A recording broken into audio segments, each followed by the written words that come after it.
Opinión y debate son una combinación clave. En la 92.9, Fernando Paulsen, junto a sus invitados y panelistas, ponen el acento en la revisión y análisis de las noticias más importantes de la jornada. Desde ahora, conéctate en todas nuestras redes y súmate al panel. Aquí comienza Combinación Clave. Empieza tu día con toda la energía natural de Marley Coffee, un café de grano orgánico molido al instante con leche descremada. Prueba el sabor de Marley Coffee en sus 2 exquisitas y variadas mezclas que te esperan para recargar tu día. Con Marley Coffee disfruta tu día con toda la onda. El Parque Metropolitano de Santiago se ha ido adaptando a los avances y retrocesos del plan paso a paso para poder recibir a sus visitantes. Por eso, lo invitamos a estar informados sobre cuáles son los accesos, horarios y sectores disponibles para visitar Parque Met. Más información en el sitio web parquemet.cl y en sus redes sociales @parquemetmimbu. Como todas las semanas regalamos libros. Penguin Random House junto a Radio La Clave te invitan a concursar por los mejores libros que te presentamos semana a semana acá en Combinación Clave. Para participar solo debes seguir y mencionar a @penguinlibroscl y @Radio La Clave en Twitter y contarnos por qué quieres ganar el libro que estamos sorteando. Descubre más títulos en www.penguinlibros.com. El libro de esta semana es El futuro por decidir, que tiene reseña extraordinaria de Yuval Noah Harari, uno de los libros más inspiradores que he leído jamás, y de Leonardo DiCaprio. El futuro por decidir nos muestra qué debemos hacer para proteger nuestro futuro común, que es cómo sobrevivir a la crisis climática. El futuro por decidir de Cristiana Figueres y Tom Rivet Karnak ya está concursando. ¿Cómo están? Bienvenidos a Combinación Clave. Estamos con nuestro panel de día miércoles con Francisco Martorell. Pancho, ¿cómo estás? Hola Fernando, buen día, ¿cómo estás tú? Muy bien, y también con Alberto Mayol desde Lontananza. ¿Cómo estás, Alberto? ¿Qué tal, Fernando? ¿Qué tal, Francisco? ¿Cómo están? Hola Alberto, bien, gracias. Bueno, oye, tú particularmente, Pancho, que estás aquí cubriendo esto para el periodista y todo lo demás, ¿cómo estás viendo las últimas disposiciones? Ya entraron esta semana en trabajo de comisiones en la Convención Constitucional, lo que es un adelantamiento de trabajo bastante alto. Hay todavía roces y cosas como la discusión que se produjo ahí en la Comisión de Derechos Humanos por la participación de el almirante Jorge Arancibia, pero fuera de ese tipo de cosas puntuales, ya está la Convención Constitucional funcionando en un porcentaje muy alto de su proceso, Pancho. Sí, así es, Fernando, y es más o menos lo que veníamos diciendo, que esto, una vez que la máquina ya tuviera ciertas formas, ¿no? Cierto formalismo, cierta estructura, iba a empezar a meterse en lo suyo. Y obviamente que eso es generar las comisiones primero, como ya se hizo, las vicepresidencias que ya están funcionando, la manera de comunicarse con la sociedad y empezar a ver de qué manera van a elaborar y trabajar. Y a un mes, porque eso es lo que llevan, ¿no? Un mes de funcionamiento con mucho ripio, con muchos problemas, etcétera, empieza ya a aceitarse esta maquinita que se generaron. Obviamente que con algunas cosas externas que no favorecen. Obviamente, es todo el tema que se generó a raíz de la entrevista a Elisa Loncón en el Mercurio, que de alguna manera sacan y obligan también a la convención a volver a hablar de la coyuntura, cosa que los mismos que hoy sacan al pizarrón a la presidenta de la Convención Constitucional, antes decía que no debía meterse. Y por otro lado, lo de Jorge Arancibia. Yo en ese tema quiero ser bien claro, es decir, mientras no tengamos leyes, decretos, leyes antinegacionismo, etcétera, una persona que llega a una instancia, ya sea al Congreso, a la Convención Constitucional, etcétera, puede participar en todas las comisiones y tendrá que levantar la voz. Obviamente que mientras esa persona no haya sido condenada, como el caso de Jorge Arancibia, por mucho que haya sido decán de Pinochet, y que en materia de derechos humanos es poco quizás lo que puede aportar, está ahí porque hubo gente que lo votó. Y eso es lo que debemos respetar. Eso es la democracia, entender que la gente viene con cargas que esas cargas representan a distintos sectores de la sociedad y que finalmente será en la votación, en la mayoría, en la discusión de ideas, en el debate, etcétera, donde se van a imponer o se van a poner en juego las ideas, las mejores ideas o las mayoritarias o las más democráticas. Creo que lo otro es pirotecnia, lo mismo que respecto a las declaraciones de Elisa Loncón, y sacan a la convención de un tema, lo meten en otro y perturban el trabajo. Por eso yo creo que lo que hizo el gobierno, especialmente 3 ministros, instando a Elisa Loncón a hablar del tema de la Araucanía y meterse en ese conflicto, y además que asumiera un papel que no le corresponde, creo que sacan a la convención de su tarea fundamental, que es crear una nueva constitución en corto plazo. Pero quedan 8 meses u 11 para que tengan una carta magna. Sí, Alberto. Sí, la verdad es que yo he estado viendo bastante la convención en toda su lento avanzar en algunas ocasiones, otras ocasiones mucho más ágil. Yo diría que el momento más difícil, más confuso ya pasó. Entre la segunda y la tercera semana fue lo más complejo, pero creo que efectivamente hay varias señales muy positivas. Una es que da la impresión de que, si bien hay un sector de la derecha que más o menos se la juega por la tesis de poner trabas, plantear temas que confundan, generar polémicas artificiales, y de alguna manera están en una dinámica liviana todavía, pero una dinámica de boicot.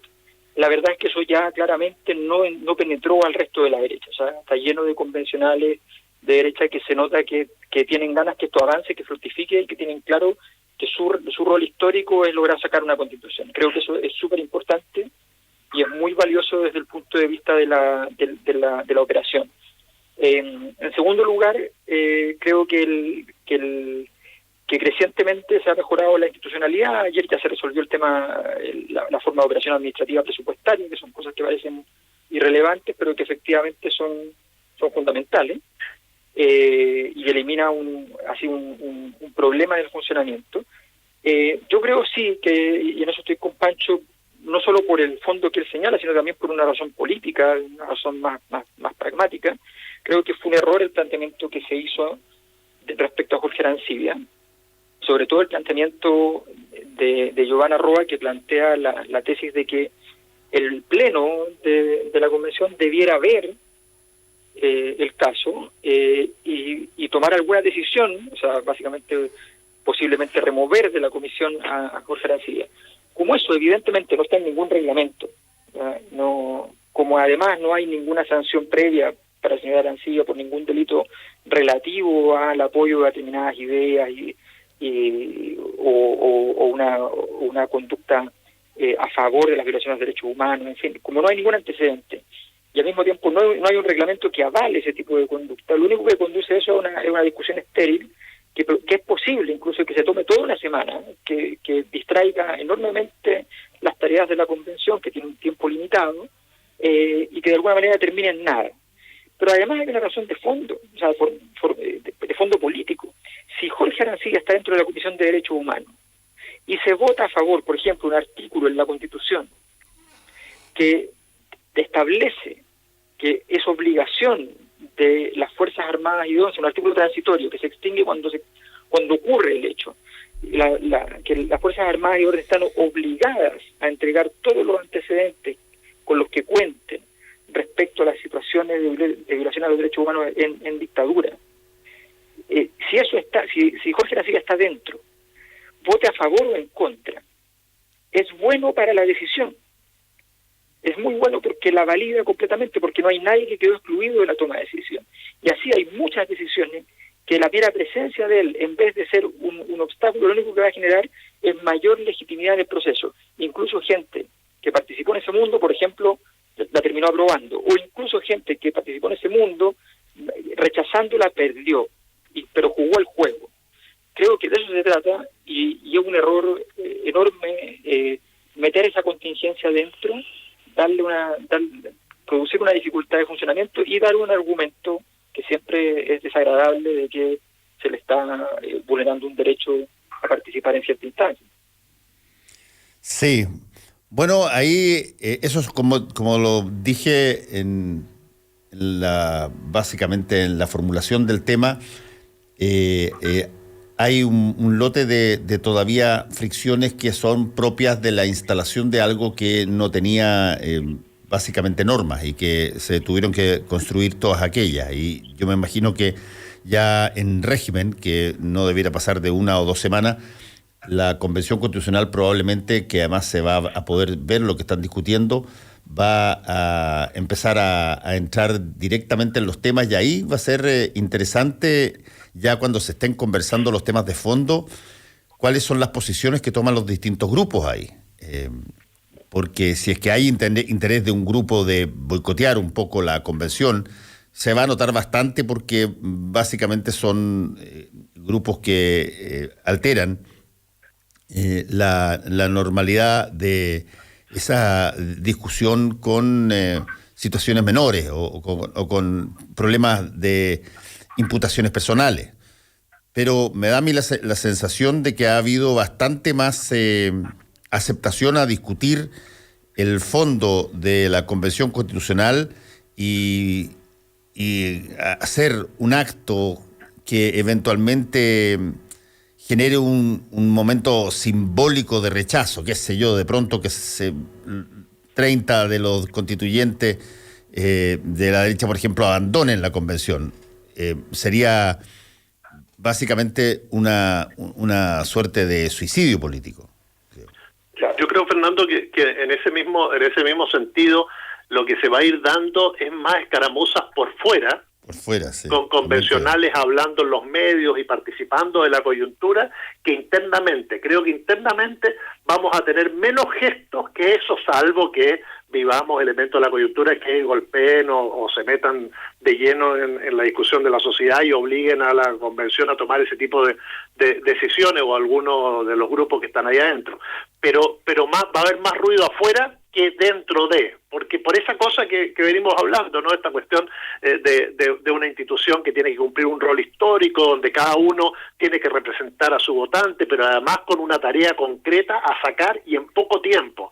Y además que este trabajo ya se empieza a dar en otro esquema, un esquema donde tenemos las primarias de unidad constituyente, después tenemos todo el proceso eleccionario. Por lo tanto, en algún momento esta convención va a trabajar con mucho más tranquilidad de la que ha tenido en este mes y seguramente en estos 1 o 2 meses que van a venir, para luego entrar de lleno en un trabajo mucho más concienzudo, histórico, donde cada uno de los convencionales tiene que representar ahí a sus electores y sacar una constitución. Y los sectores marginales, los que quieren oponerse, los que les ponen piedras, los que pretenden que esto no funcione, obviamente que van a tener menos peso cada día que pase y las comisiones empiecen a trabajar, a conocerse y cada uno sepa quién es el otro ahí adentro. Bueno, eso por una parte. Han empezado a salir algunas encuestas bien interesantes. La de Data Influye, la de Tú Influyes, perdona, es bien interesante porque con respecto, por ejemplo, al cuarto retiro, hay una pregunta que es la siguiente. Ante la posibilidad de quedar en cero con un cuarto retiro del 10% de su fondo de pensiones, ¿realizaría de todas formas este retiro? ¿Cuál crees tú que es la pensión más votada? Que sí. Bueno, 68% dice sí, absolutamente. Sí, tal vez 9%, 10% no estoy seguro y 13% no lo haría. Lo que de alguna manera te delata el estado de necesidad que existe en pandemia, de recursos frescos que te permitan generar los pagos que tú necesitas para poder estar un poco más tranquilo, digamos. Hay 2 elementos. Uno, el estado de necesidad, y por otro lado, sectores que creen que en algún momento el Estado va a echar mano de eso y lo va a perder, entonces prefieren sacarlo antes. Creo que también ese porcentaje que suma la gente que defiende la AFP, que ha estado con ellas todos estos años y que apoya el sistema, que lo está haciendo por temor al futuro, digamos. También puede ser, sí. O sea, ahora yo creo que hay un factor, o sea, a ver, cualquier sistema de pensiones que por la población es considerado un sistema de pensiones, genera una resistencia a dañarlo. Aquí no ha habido ninguna resistencia, y lo que a mí me parece que también hay una significación de que lo que tenemos no es un sistema de pensiones, y que en el fondo está claro que va a haber que fundar uno. Está claro que este sistema se acabó, y por tanto, sea como sea que se vaya a fundar, lo mejor es que efectivamente me garanticen lo básico, y es que me dijeron que esa plata era mía, y bueno, entonces pásenla. No, creo que ahí hay una regresión que es múltiple, tiene muchos factores, pero uno de ellos es que efectivamente el sistema de pensiones se transformó en algo que la gente no consideraba un sistema de pensiones. Sí, bueno, eso lo hemos conversado varias veces.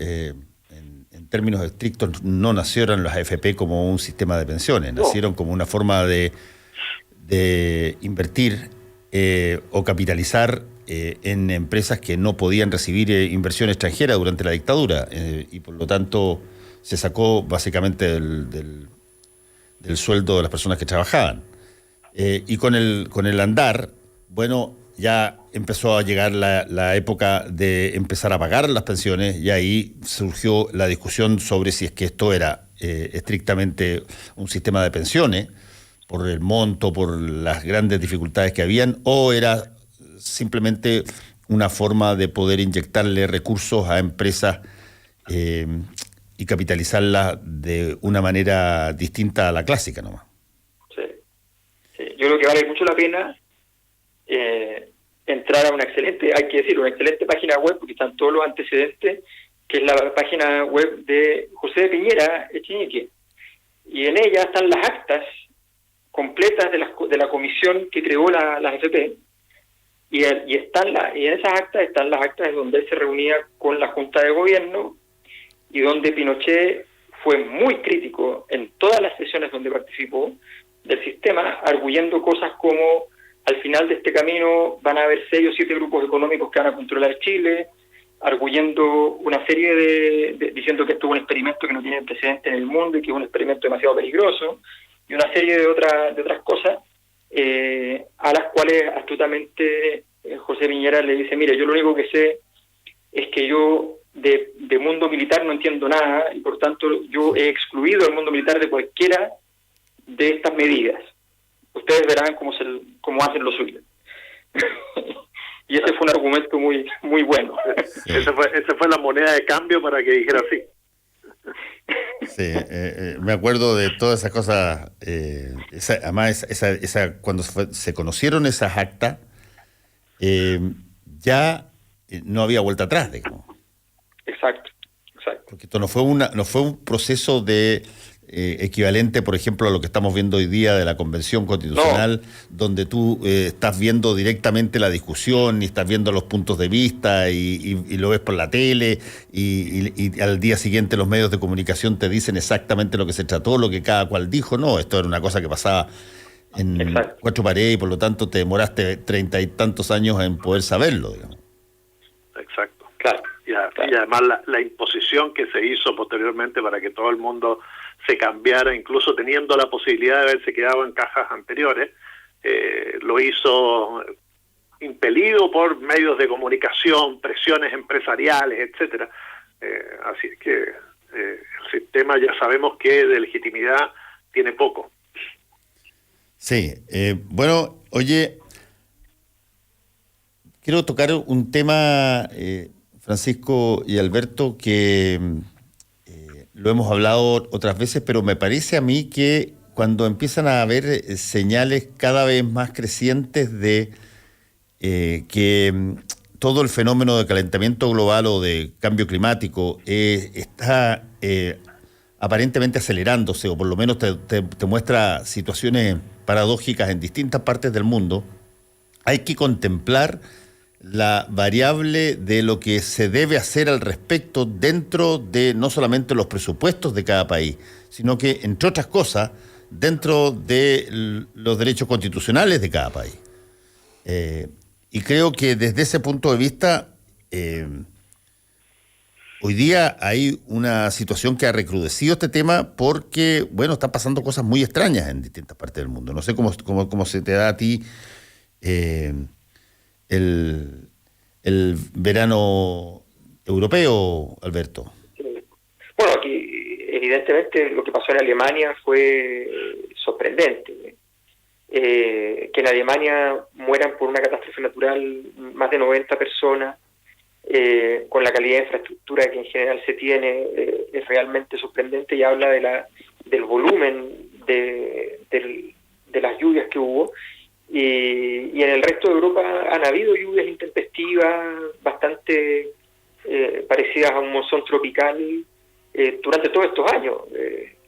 Muchas en las Islas Baleares, muchas también aquí mismo en España. O sea, está pasando con sistematicidad lo que pasó con las temperaturas en América del Norte, lo que ha pasado ya hace 10 años, no recientemente, con las temperaturas de verano en ciudades como París, en fin.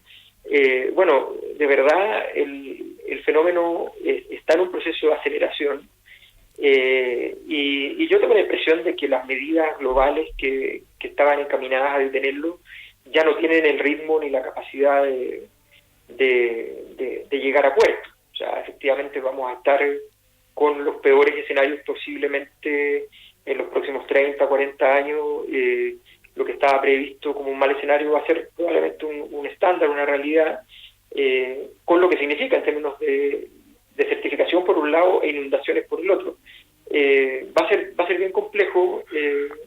Un amigo biólogo muy destacado me decía, tenemos que asumir que nos estamos extinguiendo nomás. O sea, es parte, pasamos en algún momento entraremos en la especie en peligro de extinción y ya está. No parece que haya hay mucho que hacer, pero es tan difícil hacerlo y requiere tanta coordinación, tanto dinero, tanto visión de largo plazo, que son esas cosas que en la práctica élites tan esclarecidas, tan decididas, ciudadanías tan informadas, que bueno, que en la práctica es imposible. Sí, ahora tuviste lo que pasó con los nuevos objetivos que debían entregar todos los países de Naciones Unidas respecto de cómo enfrentar el efecto de los gases invernadero. Claro, cuando tú tienes a 2 de los 3 más grandes contaminadores que fallan en el día en que tienen que entregar sus objetivos, ni China ni India entregaron eso. Solamente lo hicieron un 56%, entiendo, de todos los países que forman parte de las Naciones Unidas, entregó sus nuevos objetivos, que es una de las típicas cosas que se sigue todos los años o cada cierto tiempo para que tú vayas generándote tus propias metas y se pueda seguir el monitoreo del cumplimiento de esas metas. Pero si tú tienes el país número 1, China, el país número 3, India, que no entregan sus cosas, y montones de otros países chicos que tampoco lo hacen, bueno, la pregunta es, esto ya pasa a ser casi desidia. Sí, lo que pasa es, Fernando, que el mundo era antes de la pandemia, era un auto que venía a 160 kilómetros para estrellarse sin duda en los problemas del cambio climático. La pandemia provocó de alguna manera un frenazo, pero ese frenazo en la economía hoy es justamente lo que todo el mundo quiere, volver a los 160 kilómetros para recuperar lo perdido, cuando lo lógico sería plantearnos hoy día que el crecimiento debe ser en la medida de lo que es posible para un mundo sustentable. Y eso, disminuir esa velocidad, cuando, como decía Alberto, hay tantos intereses cruzados, tan difícil hacerlo. Cualquier freno que tú le pongas a eso es un freno que recién lo puedes comenzar a hacer dentro de 15, 20 años, porque no puedes parar las centrales de determinadas características, no puedes dejar de producir determinadas cosas de la noche a la mañana. Entonces, aquí es donde se requiere una cumbre como la característica la que tuvo Río 92, digamos, que fue la primera, la más fuerte, dicen todos, la más potente, donde de alguna manera se generaron condiciones. Claro, han pasado de esa, más de 30 años, o 30 años se van a cumplir. Bueno, pero para tomar en serio lo que está pasando y ver en serio cómo podemos parar. Pero si hay países que van a seguir negándose, o gente que sigue negando la existencia del problema, también va a ser muy difícil, pero fundamentalmente también tenemos que empezar a plantear cuán consumistas queremos ser, cuánto queremos crecer, cuánto necesitamos crecer y cómo debemos repartir mejor lo que hay, creciendo menos para justamente evitar que este mundo vaya al colapso o choque en este auto de 160 kilómetros por hora. Está bien, pero eso todo lo que tú estás diciendo ahí, te encuentro toda la razón, implica cooperación, no implica competencia. Claro. No, esto es todo solidaridad y cooperación. Pero esos son dos conceptos que en un mundo que compite brutalmente en todo orden de cosas, militarmente, económicamente, en fin, cuesta, ¿no es cierto, Alberto? Claro, la globalización es una herramienta que funcionó y ha funcionado extraordinariamente para efectos financieros y ha funcionado espantosamente débil en términos políticos y mucho más débil en términos culturales. Es cosa de ver que aparece la pandemia y nos andamos peleando por las vacunas y aparece el nacionalismo de las vacunas, el nacionalismo de las mascarillas, no te exporto la mascarilla porque me la quedo yo, los respiradores también. O sea, toda clase de situaciones que revelan que efectivamente la globalización no tuvo la capacidad de penetración cultural y política que requería para poder compensar todo el movimiento económico que generaba a su alrededor. Creo que estamos en un escenario muy, muy difícil. Y ojo, que en general los organismos internacionales, cuando nos dan un diagnóstico respecto a cómo van los países, siempre dicen la mitad. Y dicen la mitad no porque quieran mentir, sino porque es la forma de estimular a los países de decirles no están tan lejos del objetivo, porque si le dicen a los países que están demasiado lejos, los países dejan de hacerlo. Entonces le van diciendo siempre, no, mira, has acercado, estás mejorando, y en realidad no es tanto, pero tratan de estimular a que los países vayan por ese camino. Por tanto, la situación probablemente es un poco o bastante peor de lo que estamos viendo. Bueno, a ver si es que la próxima semana hablamos de mejores señales. Muchas gracias, Alberto. Gracias, Pancho. Cuídense. Un abrazo, cuídense. Chao. Bueno, nos vemos. Fernando Paulsen y nuestros panelistas e invitados son una combinación clave. 92.9. La clave me escucha.